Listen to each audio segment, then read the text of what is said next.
Hello guys, welcome back to ராய்ராஸ் vlog. நம்ம இன்றைக்கி இந்த குக்கிங் vlogல என்ன பார்க்க போகிறோம் அப்படின்னா, நீலகிரி வெஜ் குருமா தான் பார்க்க போகிறோம். இது குக் வித் கோமாளியில் செஃப் தாமு சார் அவங்க பண்ண டிஷ் இது. நான் அதே ரெப்ளிகேட் பண்ணியிருக்கேன். இந்த வீடியோவை ஸ்கிப் பண்ணாமல் பாருங்கள். இந்த குருமா சொல்லணும் அப்படின்னா ரொம்ப அட்டகாசமாக இருந்தது சப்பாத்திக்கு. இந்த குருமாவுக்கு தேவையான பொருள் என்னென்னு பார்த்துடலாமா? கேரட், பீன்ஸு, உருளைக்கிழங்கு, உங்கள்கிட்ட காலிஃப்ளவர் இருந்தால் நீங்கள் அந்த காலிஃப்ளவர் கூட நீங்கள் எடுத்துக்கலாம். கட் பண்ணிவிட்டு நீங்கள் தயிர் கொஞ்சம் ஊற்றிட்டு ஒரு சைடு வச்சுக்கலாம். நம்ம அரைக்க வேண்டிய பொருள் என்னென்னு பார்த்துடலாம். தேங்காய், பச்சை மிளகா, புதினா, பூண்டு, இஞ்சி, கொத்தமல்லி. அதுக்கப்புறம் ஒரு பேன் இந்த மாதிரி அகலமாக எடுத்துக்கோங்க. பட்டை, ஏலக்காய், கிராம்பு, விரிஞ்சி இலை போட்டுட்டு நம்ம ஸ்லைஸ்டாக கட் பண்ணி வச்சுருக்க ஆனியனை போட்டு நல்லா வதக்கி விட்டுக்கலாம். அது கூடவே நான் 2 தக்காளி வதக்கி விட்டுக்கிறேன். தக்காளியும் வெங்காயமும் நல்லா ஒன்று சேர வதங்கணும். நம்ம அரைக்கிறோம் இல்லையா அந்த தேங்காய் பேஸ்ட்டு, அதுதான் இதோட காரத்துக்கு. அந்த பச்சை மிளகா காரம் மட்டும்தான் இந்த குருமாவில் இருக்கும். நம்ம மிளகாத்தூள் எதுவும் ஆட் பண்ண மாட்டோம்.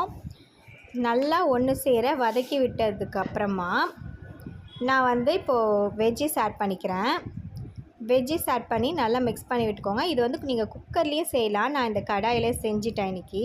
குக்கரில் செய்கிறதா இருந்தால் ஃபஸ்ட்டு நீங்கள் இந்த காயெல்லாம் வேக வச்சுக்கோங்க. வெங்காய தக்காளி கூட இந்த காய் எல்லாத்தையும் ஆட் பண்ணிவிட்டு நெக்ஸ்ட்டு அதுக்கப்புறமா மஞ்சள்தூள் ஆட் பண்ணிக்கிறேன், கரம் மசாலா, உப்பு, அதுக்கப்புறம் நம்ம அரைச்சி வச்ச தேங்காய் பேஸ்ட்டு இந்த ஸ்டேஜில் நான் இப்போ ஆட் பண்ணிக்கிறேன். இது எல்லாத்தையும் நல்லா ஆட் பண்ணிவிட்டு ஒன்று சேர லைட்டாக மிக்ஸ் பண்ணி விடுங்க. இதுக்கு நான் ஒரு 2.5 கப் அளவுக்கு நான் தண்ணி ஆட் பண்ணியிருக்கேன். ஏன்னா நம்ம ஃபஸ்ட்டு காய் வேக வைக்கல இல்லையா, இதில் தான் நம்ம வேக வைக்கிறோம். அதனால் நான் ஒரு 2.5 கப் அளவுக்கு தண்ணி இதில் நான் ஆட் பண்ண போகிறேன்.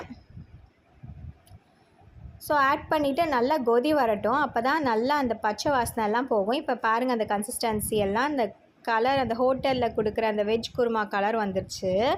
இப்போ இந்த ஸ்டேஜில் கொத்தமல்லி போட்டு இறக்குனிங்கன்னா அவ்வளோ அட்டகாசமாக ரெடி ஆகிடும். இந்த வீடியோ உங்களுக்கு பிடிச்சிருந்தா லைக் பட்டன் தட்டி வச்சுருங்க. மறக்காம ராய்ரா vlog சப்ஸ்கிரைப் பண்ணுங்கள்.